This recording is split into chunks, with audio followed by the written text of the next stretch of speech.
Hello and welcome everybody. Welcome to the Cup of Calm, and you know what this means. This means we get to share another amazing story. And today we are live with the amazing Lynda Petterwood, who will share with her story in a moment. But what I'd like you to do first is share this, hashtag replay if you're watching the replay.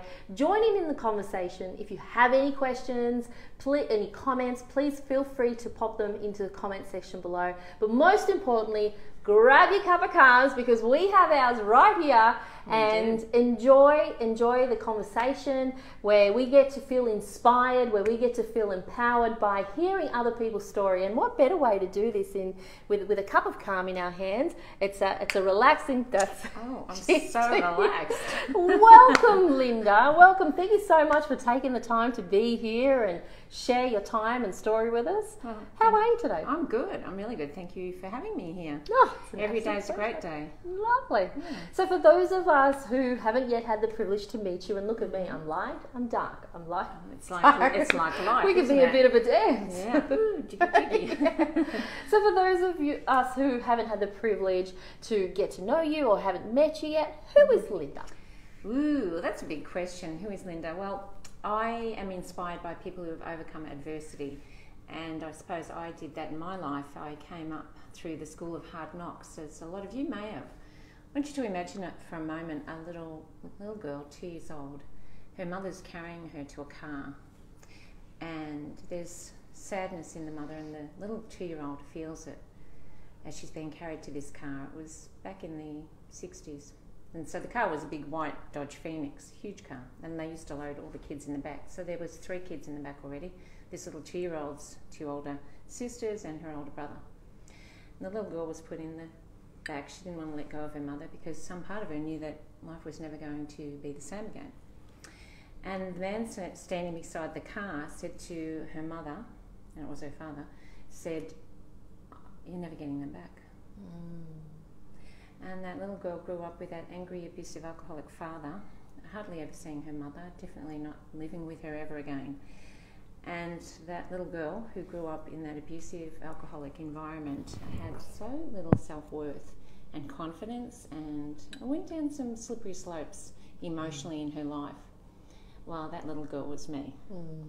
And one of my passions in life is to help empower others who perhaps had their self-confidence, self-esteem, self-worth dented and damaged along the way by whoever in their life did that.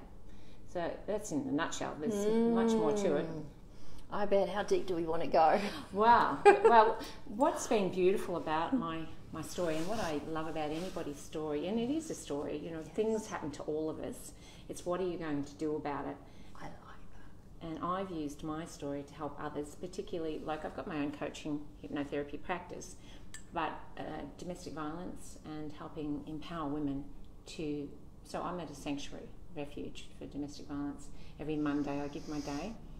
Willingly. It's one of the most fulfilling things I do, you know, without any pay. Which is quite, you know, just so beautiful to give because I can. And what thrills me is when like one of the women has left this week. She's got her own place, and she's so happy. Or when they tell me that they know they're no longer broken, or they're going to be fine, that they've broken the cycle. Because whether you know it or not, firstly, 1 in 6 women have been in domestic violence, and mine was in my childhood, but the repercussions were with me up until my adult life. Wow. Until I learnt these tools. Right. And the revisiting the cycle of abuse, even after they've left, the stats show that generally it's 7 times they'll go back. Maybe not to that partner, but to another partner, to the same pattern. It's all about the pattern. And so to be involved in breaking the pattern of abuse, that cycle, is really empowering. And if that's you, reach out to somebody who can help you break that pattern. And I suppose I want everybody to know that you're good enough, you're worthy, and your life can be amazing, absolutely amazing. You can have and be and do anything you want. You just got to believe in yourself. Well, that's right. And I guess you, coming from that situation of adversity as a young child, watching what you went through and experiencing all those mixed emotions, growing up, you could have easily have fallen into a mentality of, you know, well, this is my story and this is what happened to me. At what point in your life did you choose to say, hey, this is just a story, I'm now going to... When did you feel empowered to change that story? Great question. It probably wasn't till after my divorce. So I got married at 20. I was so eager for somebody to love me, make me feel whole and complete. Well, that man, he was destined to failure. How could he give that to me? Right. And I went to a very low place at 23 when that marriage was over. And I just felt like such a failure, another failure. Because I had wanted my marriage to be forever, you know, the white picket fence and all that. And I went to a really dark place, probably even as far as suicidal thoughts. Wow. But it just seemed like it would be too messy and too hard. And I didn't want to have somebody find my body. I didn't want to make somebody else traumatised because I decided to end my life. I laugh about it now, but I've worked with many suicidal people now, and it's an interesting trap and pattern that people get into. So after that, I spent the next 5 years getting to know and love this Lynda in here. So I probably really stepped into my power at 28. 28. Yeah, and then there was incremental movements, and then actually at 50, you watch me, baby. I've got a voice and I'm going to use it. Woohoo! Yeah, bring it on. Yeah, I'm a slow learner, but that's all good. It's never too late, I'll say. Never too late. I love it. And that's the idea of having a growth mindset, is that you're open to change, you're open to these challenges and what lessons come from those challenges. And I love what you said earlier about patterns, so those behaviours that people often, and we share a common career, and people often come to our rooms and they, you know, in tears, and they will say, well, what's wrong with me, you know? And there's nothing wrong with you. It's a pattern. Yeah. It's just a pattern that we've picked up along the way that we can change, right? Absolutely. We can reprogram, and how amazing and fulfilling is it for those of us like us who can help create that change in those who seek that change. And it's important to want that change, though, isn't it? Oh, absolutely. They say you can lead a horse to water, but you can't make it drink.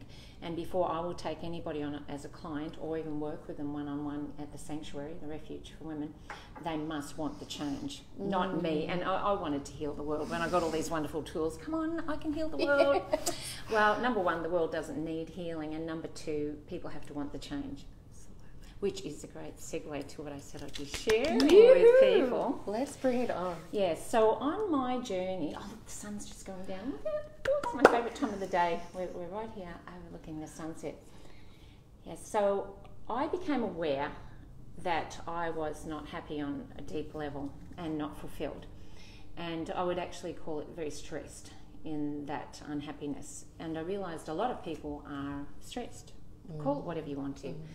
All the other emotions, but I just like to put them in a little wrapping of stressed. Now, because we're sharing something, and I want you to have a 3-step process when you become aware that you're stressed. And became aware in my world that I was stressed. And then the first step to this 3-step process is to become aware that you're feeling something you're not enjoying. That's the first step. Awareness. Step number one. Yeah, awareness. If you don't, going back to you must want to change, well, you won't change something unless you're aware that it's not working for you. Exactly. The only question in life is it working for you? Is it helping you or harming you? If it's not helpful, then you can change it. So that's... Ask yourself the lesson. Is there any lesson from this? Get the lesson, because you're giving yourself messages and learnings. We came here to learn. Get the lesson, because as we know in our professional work, that if you don't get the lesson, you'll repeat that pattern possibly. So you want to get the lesson and listen to yourself. Maybe just be quiet, and if you get your cup of tea and just and ask, what's the lesson in this for me? What can I learn that will help me release this and not have to keep redoing it, because it's tiring, you know, the same patterns, like, I'm sick of that. So step 2 is, what action can I take? What's the learning? Well, the first part is, what's the learning, and then what action can I take? Now, if you've ever noticed, if somebody's stressed because there's something going on, if they get into action, if there's some action they can take and want to take, that's the key, then you're not actually stressed when you're in action. Like, even say with the flood victims, God bless them, if they're in action and actually cleaning up the mess, they're not in a stressed mode, believe it or not, because they're in action doing something about it.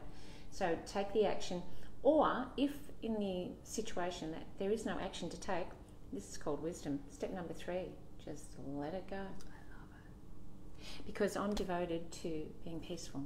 Yours is calm. They're basically the same, but a little bit similar. I know I'm actually on this planet to bring more peace to as many people's lives as I can who want to be more peaceful. I'm dedicated to being peaceful. So good.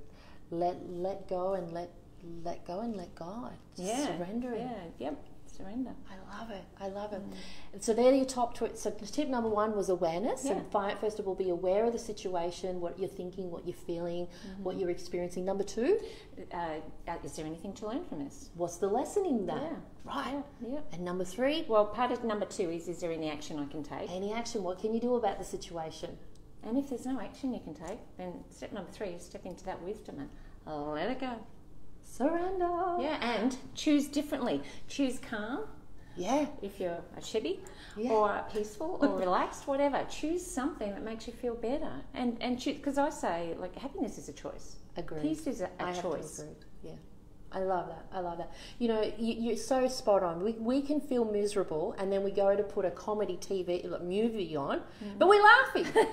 We're laughing because we choose to be in that state. So you can choose those feelings. Hi Sheila, lovely. Thank you so much. Hey Taplin, welcome. Thanks for watching, folks. Hi. Love to have you amongst us.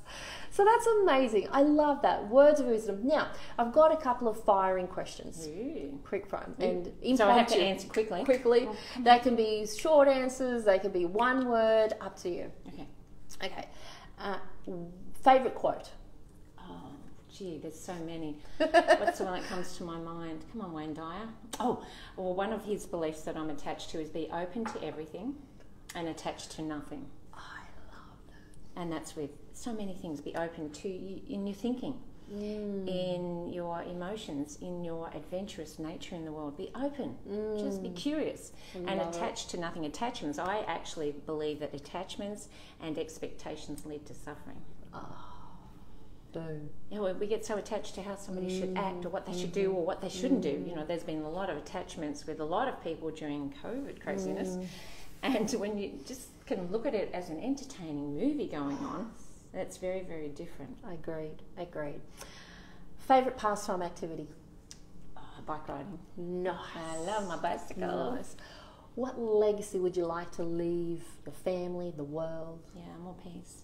And particularly, look, I love men. I've been happily married for 27 years.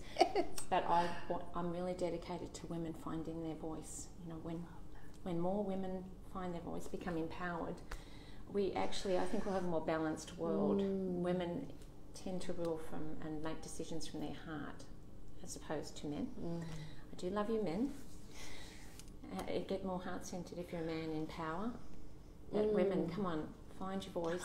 Feminine Find your lessons. voice. Feminine power, let's do this. We need as many women in politics and in business and CEO roles and in all these high positions. And we've got Taflin Fiola says, true that. Oh, one Taflin. And people like Taflin, you know, who set up things like questioners. And it's so in alignment with my entire way of being, you know, open to everything. And that's questioning things. If something doesn't feel right, if you smell a rat, it's generally a rat. Question things. Don't be obsessed, but just question things. I love it. Favourite holiday destination? Oh, so many. Ooh, gee. Pick one. Well, Vietnam, because it's on my radar. I haven't been there yet, but I'll be cycling. I'm going to do a cycling trip as soon as I get there. Yeah, That's so good. And sailing. I love sailing because it's so peaceful. Amazing. If you had some special powers or superhero powers, what would that be? More than I already have. I love it.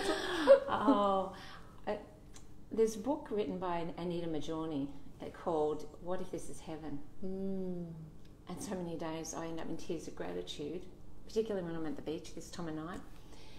And I say to myself, this is heaven. So if I had one wish, I would want people to have that experience of what if this is heaven? I love that. Because you know what became very obvious to me? With my mother allowing every man she was ever with, from my father to every other man that she was ever with, abusive. And I realised reflecting on her life and then all the other women I've worked with over the years that have allowed abuse, and I say that from my heart. It takes two, and nobody's a victim, but there's an allowing that these women don't love themselves, they don't feel worthy enough, they don't feel good enough. And I want you all to know that you're good enough, you deserve the best in life, and I want you to know this can be. So back to heaven and hell. My mother was basically living hell on earth. She wrote a poem, it's very tear-wrenching. She was locked in a prison, there was no key. Well, the prison was her own mind. So I remembered reflecting in my 20s when she asked me yet again to forgive her. There was so much to forgive her for, but I had forgiven her. But I said to her, Mum, you need to forgive yourself. That if you can be living hell on earth, then of course you can be living heaven on earth. That's right. What's your That's choice? Right. What's your I choice? love it. So I hope this has inspired you in some way. If you are experiencing any internal turmoil, know that there is a way out. And whether you seek some professional help or seek some support from your network, please feel free to reach out. The important news is that you're not alone. That this is why my purpose on the Cup of Calm is to bring you some stories to help you feel inspired and motivated to take that action, to create that change. And another quote of Wayne Dyer on that note is, when we begin to change the way we look at things, the things we look at begin to change. And how empowering and powerful is that? I had a warning earlier with a 20% battery reminder, so we may cut out any moment. Oh, no. So any last minute wisdoms before we go? Well, I got to meet Wayne Dyer. Two weeks. I'm so jelly. I've been a bit of a groupie. Yeah. I've stayed at Neil Donald Walsh's house for 5 days in Oregon. Who else? I was on Tony Robbins' stage in Chicago. I did the fire walk over there. Yeah, it was just after the best of the best in personal development and human potential. And I've put together techniques and strategies using the best of the best to get great results for people. So any words of wisdom? Look, choose peace, choose calm, and ask yourself, how can I have even, so this is a great question to ask every morning, how can I have even more peace, calm, love, happiness, whatever you want most? How can I have even more? This is very good wording. Even more of that in my life today. It's presupposing you already have it. And the subconscious mind, as you know, doesn't know the difference what's real, what's imagined. So the more you implant, the more you impress on it, the more of that goodness that's going to become a reality. Yeah. I've experienced this multiple times, folks. It is not woo-woo. It is. Well, it's not, because whatever you're looking for, you will find. Agreed. And so when you put the question out there, how much more, happiness, peace, calm, whatever, your RAS, we won't get too technical, but there's a part of your brain, prefrontal cortex, that will help you find it. That's right. Ooh. And then at the end of the day, make sure you go into a reflection, just a short one, of, how much more peace, love, joy, laughter did I have in my life today? Thank you. If you believe in God, and I do, it's an energy called love. Yes. Thank you. Thank you for bringing more of that into my life. Gratitude is the ultimate form of receivership. Yeah. I absolutely love that. Yeah. Absolutely love that. Thank you so much for your time, your pearls of wisdom, for sharing your story, your space, and no doubt we can sit here for hours. We really could. Yeah, we've got the tea. We've got our cup of tea, got the aircon on. Yeah, we've got this beautiful view out there. A beautiful audience here. Taplin, Sheila, thank you so much, folks, for joining us. It's an absolute pleasure and honour to be here in this space. And if you are watching the replay, please feel free to put down into comments what you got out of this the most. If you've got a question for Lynda, feel free to add her. Not that I'm sure you wouldn't mind. Whenever she says, when we've got these beautiful skills that we've got, it's important we share them. 100%. And so you doing your sharing helps us share what we've got. And that's right. I wasn't a groupie for nothing. Oh, thank you so much, Lynda. I really do appreciate your time.